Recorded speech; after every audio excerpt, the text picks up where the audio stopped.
요나는 니느웨를 좋아할 수가 없었습니다. 왜냐하면 니느웨 사람들은 이스라엘을 비롯해서 주변의 여러 민족들을 침략해서 무자비하게 학살하는 그런 사람들이었기 때문입니다. 요나는 이런 악한 사람들에게 하나님의 말씀을 전하고 싶지 않았습니다.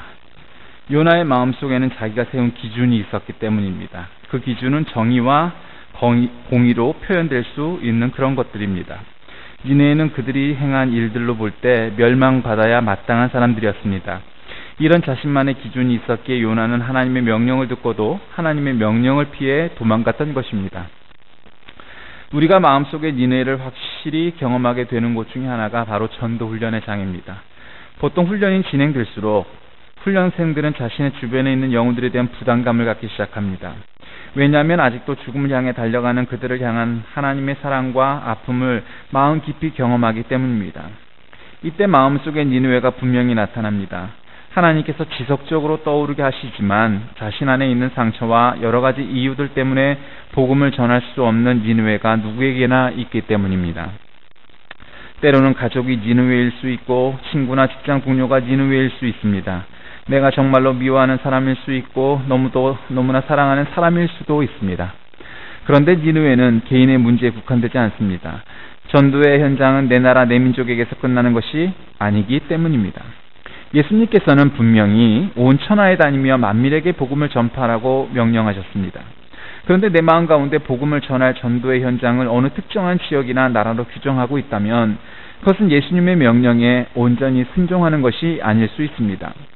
더욱이 요나처럼 복음을 전하기 싫은 나라와 민족이 있다면, 마음이 불편해지고 미워지는 나라가 있다면 그건 역시 나의 니느웨일 수 있습니다. 그래서 요나는 하나님을 피해 다시스로 도망하기로 작정합니다. 요나는 하나님의 낯을 피하여 하나님과 평행선을 긋고 달려갑니다. 하나님은 니느웨를 가리키는데 요나는 다시스를 지목합니다. 하나님은 동쪽을 가리키는데 요나는 서쪽을 향합니다. 하나님은 육지를 택하는데 요나는 바다를 택합니다. 요나는 도망가고 하나님은 하나님을 쫓아가고, 요나는 역정을 내고 하나님은 다 이루고, 요나는 죽겠다고 하는데 하나님은 살아야 한다고 하십니다. 요나가 하나님의 명령을 받고 불순종하며 평행선을 걷는 첫 장면의 말씀이 그러나입니다. 그러나는 하나님의 명령에 대한 요나의 부정적 반작용으로 요나의 온갖 고집과 불순한 동기가 다 들어가 있는 말입니다. 그러기에 그러나라는 단어는 요나의 인격을 대변하는 말입니다. 여러분들도 지나온 과거의 신앙을 돌이켜볼 때 하나님이 내게도 나의 니느웨로 가라고 말씀하셨죠. 그러나 나는 일어나서 딴 길로 가버렸답니다 라고 실토할 일들이 적지 않을 겁니다. 그래서 우리는 그러나로 시작하는 요나의 도피함을 읽으면 우리 자신의 모습이 떠오르게 됩니다. 우리들도 나의 요나서를 한 권씩은 써본 경험이 있을 테니 말입니다. 그런데 왜 요나가 하나님과 평행선을 긋는 불순종의 첫걸음을 떼고 있는가? 그 이유가 성경에 명확하게 나타나 있지는 않습니다. 4장 2절에서 유추해 본다면 하나님이 니느웨에 재앙을 내리지 않으실까 봐서입니다. 니느웨는 심판을 받아야 마땅한 나라인데 하나님께서 그렇게 하지 않으실 수 있기에, 즉 회개하면 돌이키시는 하나님이심을 너무 분명히 잘 알고 있기 때문에 그러했던 겁니다. 때로 우리는 하나님의 마음을 너무 잘 알고 있기에 그 마음과 우리가 하나가 되지 못하여 불순종하게 됩니다. 하나님을 몰라서가 아닙니다. 그분의 마음을 헤아리지 못해서가 아니라 너무 잘 알고 있기 때문입니다. 그래서 하나님과 평행선을 긋고 살아가기도 하는 것입니다. 여러 가지 우여곡절 끝에 다시 순종하기로 한 요나 덕분에 니느웨 성읍이 부흥을 경험하게 됩니다. 요나서 1장부터 보아왔듯 하나님은 요나를 통해서 니느웨 성읍의 부흥을 원하셨습니다. 니느웨 성읍의 사람들이 주님께 돌아오기를 원하셨고 온전하게 세워지기를 원하셨습니다. 그런데 드디어 그런 순간이 왔던 것입니다. 하나님의 마음은 심판에 있지 않습니다. 모든 사람들이 회개하고 구원받기에 이르기를 원하십니다. 이것이 온 열방을 향한 하나님 아버지의 마음이십니다. 그런데 평행선을 잘 긋는 요나의 마음은 하나님 아버지의 마음과는 달랐습니다. 하나님께서 니느웨에게 내리시기로 한 심판을 돌이키시자 요나는 하나님께 성을 내고 맙니다. 지금 요나가 가지고 있는 마음은 마치 탕자의 비유에 나오는 이야기와도 비슷합니다. 둘째 아들이 모든 재산을 상전하고 거지의 모습으로 돌아오자 아버지는 그를 끌어안고 입맞추며 잔치를 베풀어 주십니다. 이것이 바로 아버지의 마음입니다. 그런데 일터에서 돌아온 큰아들은 화가 났습니다. 아버지의 모습은 큰아들이 가지고 있던 기준, 즉 정의감에 어긋나는 것이었습니다. 못된 짓을 한 아들에게는 벌을 주고 자기처럼 열심히 일한 아들에게는 잔치를 베풀어 주는 것이 정의가 아니겠느냐 하는 것입니다. 그런데 제멋대로 방탕하게 살아온 아들에게는 잔치를 베풀어 주고 자신에게는 아무것도 베풀어 주지 않는 것은 이해가 되지 않는다는 것입니다. 요나나 탕자의 비유에 나오는 큰아들이나 이렇게 행동하는 이유는 하나님 아버지의 마음을 헤아리지 못하고 있기 때문입니다. 만약 사람들이 가지고 있는 정의감만으로 또 다른 사람들을 평가하고 판단한다면 우리 가운데에는 구원을 받을 수 있는 사람은 아무도 없을 것입니다. 그래서 하나님은 정의 위에 사랑을 두셨습니다. 물론 정의가 필요 없다는 이야기가 아닙니다. 하나님은 분명 행하신 대로 판단하시고 보응하시는 분이십니다. 그분이 정의의 실체 그 자체이기 때문입니다. 그러기에 하나님은 예수 그리스도를 통해 정의를 행하셨습니다. 그리고 우리에게 기회를 주시는 것입니다. 그리고 기다리시는 것입니다. 왜냐하면 우리를 사랑하시기 때문입니다. 니느웨가 분명 죄악이 관영한 도시였지만 그 도시마저 너무도 사랑하셨기 때문에 그들이 돌이켜 회개할 때 심판하시기보다는 사랑으로 그들을 용서하길 원하셨던 것입니다. 사실 이 사랑 때문에 우리가 구원받은 존재가 된 것이 아닙니까? 그래서 우리는 우리가 가지고 있는 정의감을 가지고 사람들을 판단하기보다 먼저 하나님 아버지의 사랑을 배워야 합니다. 그래야 하나님 아버지의 마음을 이해할 수 있게 될 것이기 때문입니다. 하나님은 선지자이지만 고집을 피우고 있는 요나를 가르치시기 위하여 여러 가지 과정, 도구를 준비하셨습니다. 뜨거운 태양 아래서 자신의 고집 때문에 초막을 짓고 40일을 앉아 니느웨가 멸망하기를 기다리는 요나에게 태양을 가릴 수 있는 박넝쿨을 준비해 주셨습니다. 그리고 하나님께서는 요나에게 자신의 마음을 깨닫게 하시고 하나님의 일에 초청하시기 위하여 또 달리 준비하신 도구는 벌레와 동풍이었습니다. 하나님께서 베풀어 주시는 은혜인 박넝쿨을 바라보면서 하나님의 은혜는 깨닫지 못하고 박넝쿨 자체만을 의지하는 요나에게 그 넝쿨 자체가 얼마나 의미 없는 도구인지를 깨닫게 하시기 위하여 벌레를 준비하셨던 것입니다. 벌레에 의하여 요나가 그렇게 의지하던 박넝쿨이 하루아침에 사라져버리게 된 것입니다. 그러자 뜨거운 동풍이 불어옵니다. 이것은 중동 지역에서 종종 경험할 수 있는 것입니다. 드디어 요나의 분노가 폭발합니다. 그는 너무나도 화가 난 나머지 스스로 죽기를 구합니다. 너무나도 자주 등장하는 이야기 아닙니까? 내 뜻대로 되지 않으면 목숨을 취해달라고 하나님께 요청하는 모습 말입니다.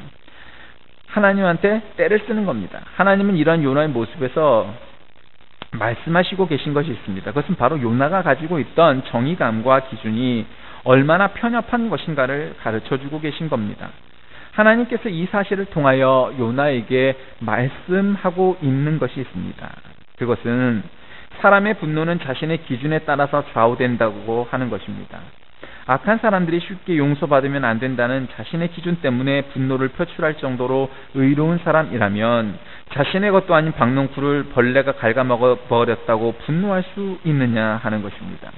자신의 편의가 손상되었다고 똑같은 분노를 퍼붓는 것은 옳지 않다고 하는 것입니다. 그러므로 하나님은 박넝쿨을 통해서 요나가 갖고 있는 정의감이 그리고 삶의 기준이 지극히 자기중심적이라는 사실을 깨닫게 하고 싶으셨던 것입니다.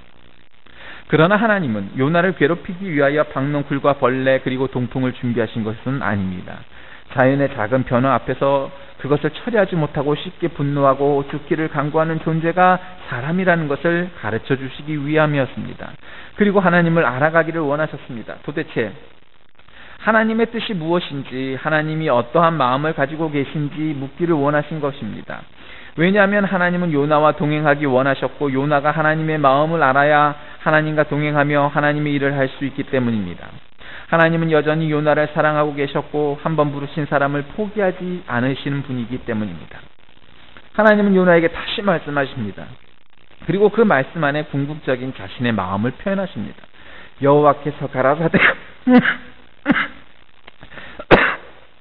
네가 수고도 아니하였고 배양도 아니하였고 하룻밤에 났다가 하룻밤에 망한 이 박넝쿨을 네가 아꼈거든. 하물며 이 큰 성읍 니느웨에는 좌우를 분변치 못하는 자가 12만여 명이요 육축도 많이 있나니 내가 아끼는 것이 합당치 아니하냐. 하나님은 왜 요나의 성냄이 잘못된 것인지를 말씀하셨습니다. 그리고 하나님의 마음이 어떠한가를 말씀해 주셨습니다. 요나는 자기 것도 아닌 하룻밤에 났다가 하룻밤에 없어지는 넝쿨도 그렇게 아꼈습니다. 그렇다면 사람은 어떠할 것입니까? 넝쿨과는 비교할 수도 없는 존재가 사람 아니겠습니까? 하나님은 악인인 니느웨 사람들도 사랑하신다는 겁니다. 아무리 그 사람들이 악하다고 해도 넝쿨보다도 귀한 존재들이기 때문입니다. 하나님께서는 천하보다 귀한 영혼을 그렇게 영혼이라고 가르치시는 겁니다. 하나님의 관심은 언제나 열방에 흩어져 있는 하나님의 형상과 모습대로 지음받은 하나님의 자녀에게 있습니다. 그들이 심각하게 타락하였어도 그들이 하나님의 자녀였기에 포기할 수 없으십니다.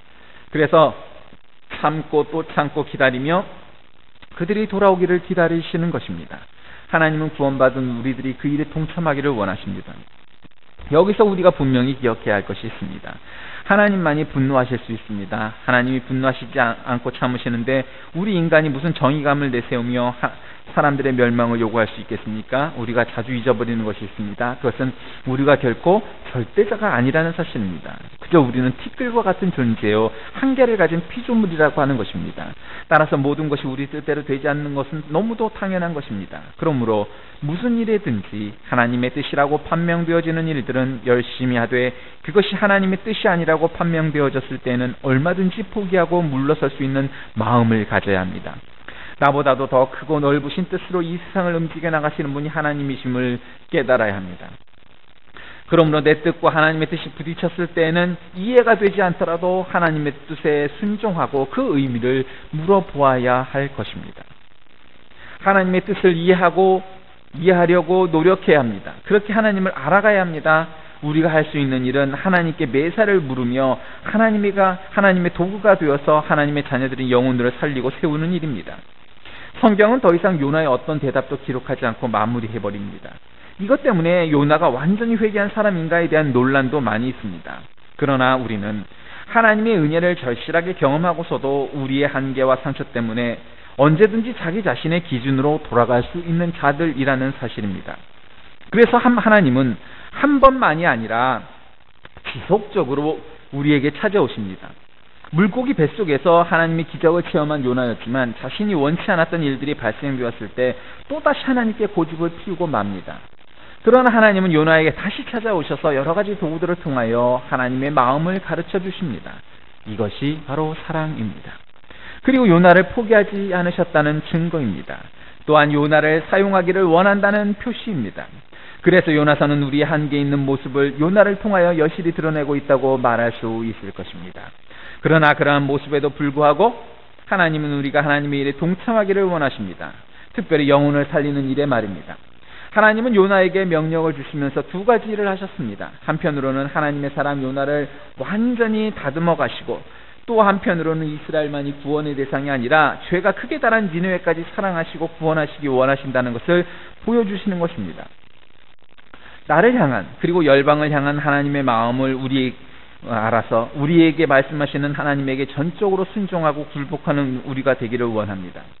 우리 교단의 해외 선교위원회는 1978년 설립되어서 총 세계 65개국에 722명의 선교사를 파송했습니다. 그리고 현재 56개국에 211가정에 406명이 파송되어 현재 사역하고 있습니다. 해외 선교위원회는 샌드 2028이라는 비전 아래 해외 선교위원회 창립 50주년이 되는 2028년 신년까지 1000명의 정식 선교사를 파송하고 100명의 미전도 종족을 전도하고 1500교회를 후원교회를 세우며 100억 복지기금을 마련하고자 하는 목표를 세우고 있습니다.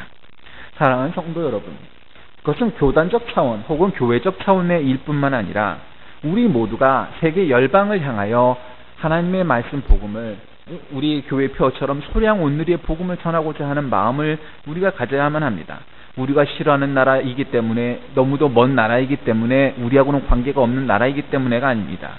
하나님이 사랑하시는 사람은 모든 세계 곳곳에 흩어져 있는 사람 모두가 다 하나님께서 원하시고 사랑하시는 영혼들입니다. 그들을 향하여 복음을 전하기 위해 작정할 때 하나님이 기뻐 받으실 겁니다.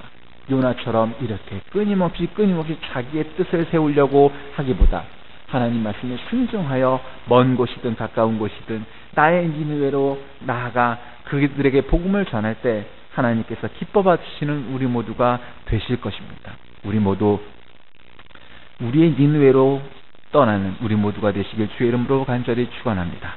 기도하겠습니다.